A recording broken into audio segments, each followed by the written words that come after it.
So today we're talking the steps of framing and specifically a custom home. We're 2.5 weeks in to our framing project here on 45th Street, and we're super happy with the progress and thought that it would be best to illustrate how to smoothly move forward with a custom home in the framing stage.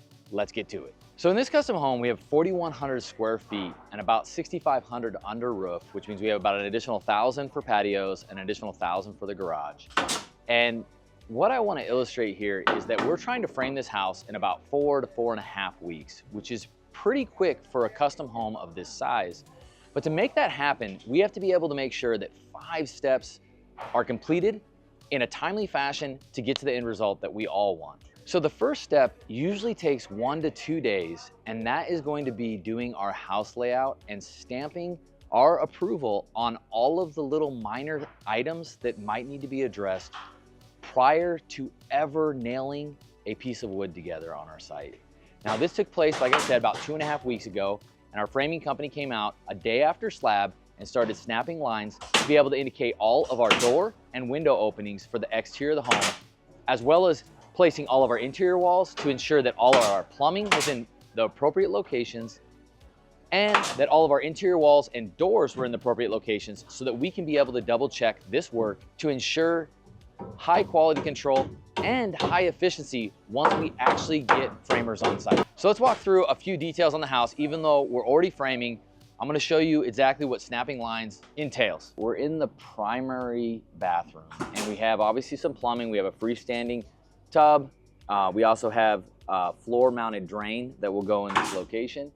And what we're really doing is we're ensuring that all of these fixtures and finishes are going to be centered appropriately as designed. And in this case, it's going right in front of a 6-foot by 4-foot window.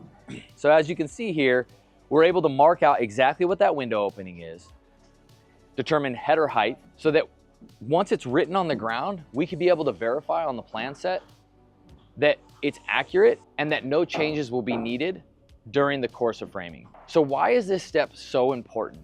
Well, I'm going to point out 2 or 3 areas that were critical in the overall design and characteristic of this home that had to be modified prior to our crew coming on site.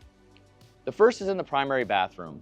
One of the things that had to be modified was a change that took place for some value engineering. Essentially, where I'm standing used to be an outdoor shower enclosure, and we wanted to change it into a livable portion of the bathroom as a linen closet and provide additional natural light in this space. Because of that, we added this large picture window, and when it was snapped originally, you can see the lines here. It wasn't quite centered on the doorway that led us into the primary suite and really allowed for it to be a statement piece drawing you into the bathroom.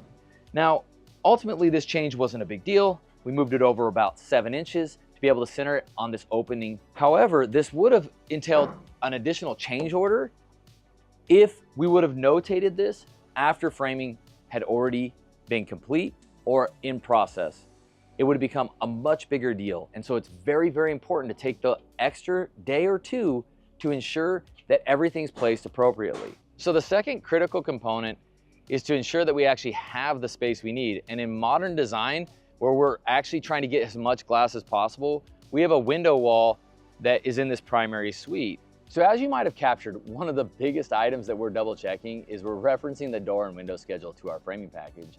And the main reason for that is although the window schedule is called out within our architectural set of drawings, when we go out and we choose or select a window manufacturer, they're gonna have a different RO schedule than the exact measurements that are located on our engineering. And in this case, because they were unsure of exactly how thick this wall needed to be, from an engineering perspective, it just needed a 6x6 column in the corner. However, with the door manufacturer specification, we actually need to get about 7 to 7.5 inches to be able to fit the width of this stack slider within this location. So in doing so, this took a little bit of coordination so that we could ensure that we get our buck appropriately placed in this location to get our glass, which runs from corner post all the way to wall in this modern design, to come together. So to make this all happen, we had to talk with the framers about how we wanted to accomplish this. And because we were losing an inch, but we needed a thicker wall, we kept the 6x6 column, and then we framed from the 6x6 column over a 2x8 wall that allowed us to be able to get our bucking that was necessary for us to be able to fit this window in place. But without discussing this detail ahead of time, which is a critical component of the overall design, it could have held up this project for a couple days if it wasn't thought through by marking everything appropriately on the existing slab to ensure that this detail would come together when the framers got on site. So real quick, let's talk this door opening.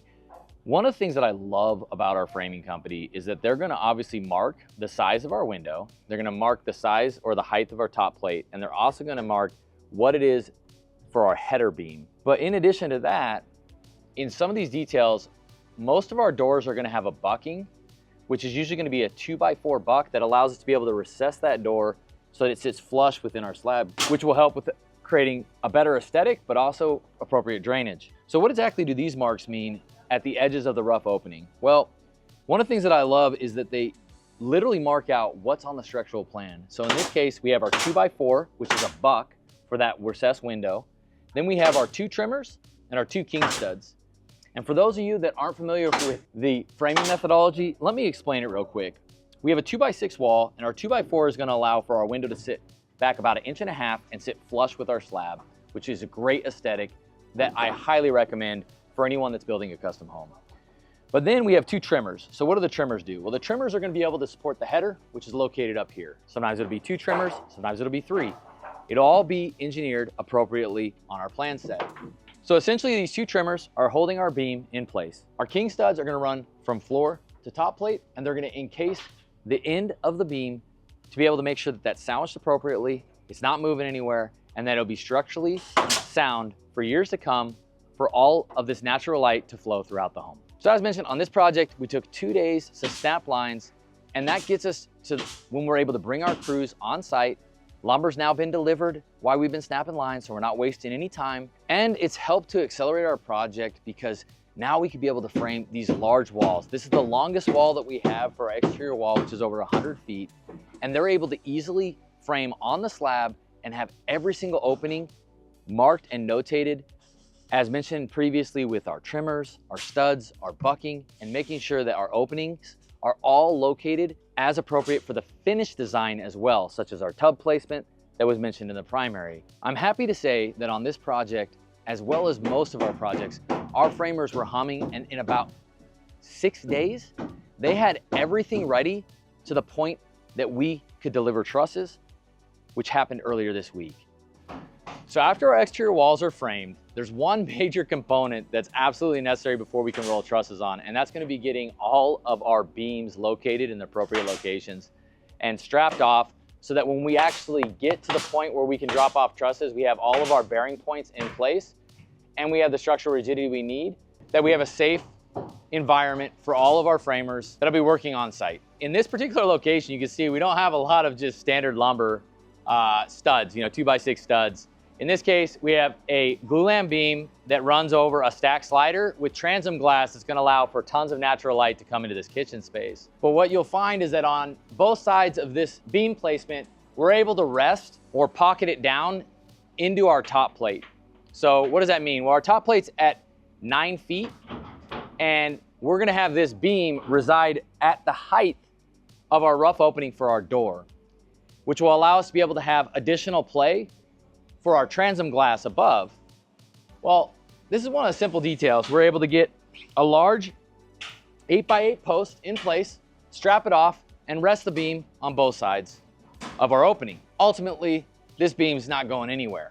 However, the complexities come when we start to talk about some of the other beam locations that resides here between the dining and the living room. So as you can see on this side, we're able to once again pocket it down to our rough opening, and it's roughly at the top plate height, which allows us to be able to reside our trusses on top, which we'll get to in a second.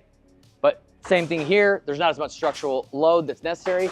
And so in this particular example, we have our trimmers and our king stud that's holding that in place. So where the complexities come in is when we have beam to beam connections and we're calling out hangers, specific hangers that are gonna allow us to be able to get the overall look of that minimalistic clean line feel. As you can see, there's nowhere for us to be able to terminate this beam on top of a top plate or top of a post. And so we're gonna be utilizing an HUCQ 6x12 so that it has a saddle to be able to reside in place as it hangs off of our larger, more substantial 15-inch glulam beam over our slider. So the third stage is gonna be trusses. Now, this is one of the most exciting pieces, I feel like, for a homeowner that's building a custom home or for a builder that's having a development project come together, because you're actually able to start seeing the form of the house come together. So typically we have our framers pull off for a day to allow for the truss delivery to take place and give them about a half day before our crane arrives to be able to sort through the trusses and create a good game plan to be able to move forward and effectively utilize that crane for a day to be able to get those trusses hoisted up to our top plate height and appropriately placed and spaced throughout the home. I've mentioned it in previous videos, but trusses are literally a modern day masterpiece when it comes to engineering. It allows us to be able to do things that we never were able to do previously with, let's say, traditional beam framed or rafters that we would be able to reside throughout the home. The complexities of this truss plan somewhat got the best of us because we had to take into account quite a few pieces of the puzzle. Since we're going with a modern aesthetic, we have to wait until stem walls are set and form boards are stripped to be able to get the exact measurements of what we'll be framing on site.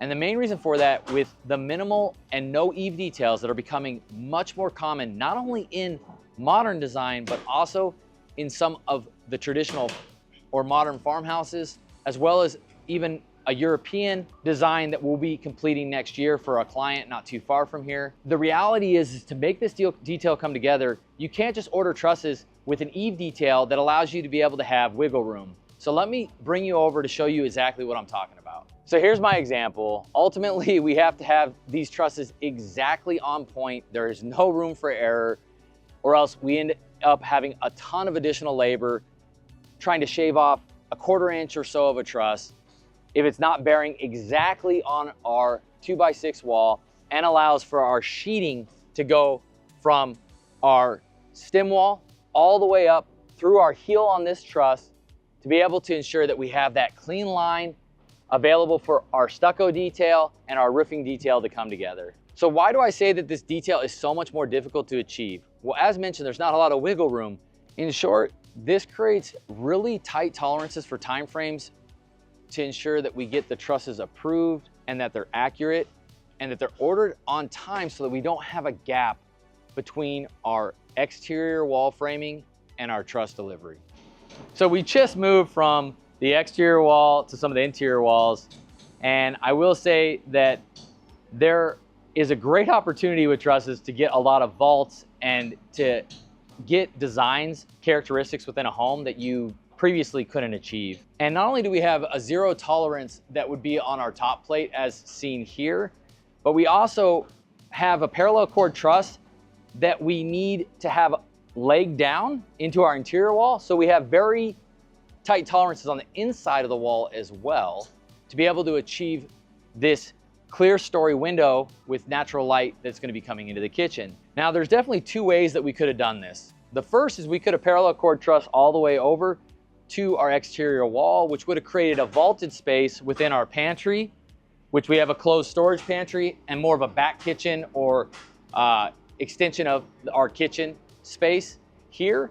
However, we also need room to be able to get our mechanicals through, and that's why we've dropped this to the top plate height so that we have more spacing that's needed as we run our chase up through our mechanical closet that's located in our garage, that will be able to allow for air conditioning to take place throughout this half of the home. So in short, there's a lot of intention and there's a lot of planning that goes into making these spaces come together. And that's why I say it's one of the most exciting times of the project when trusses are getting placed appropriately throughout the home, because you're really able to see how these spaces come together and see all the hard work of the pre-construction and planning that went in to bringing this all together as we go vertical. Ultimately, we have a couple more days of trusses and roof sheeting that will take place to be able to finalize that.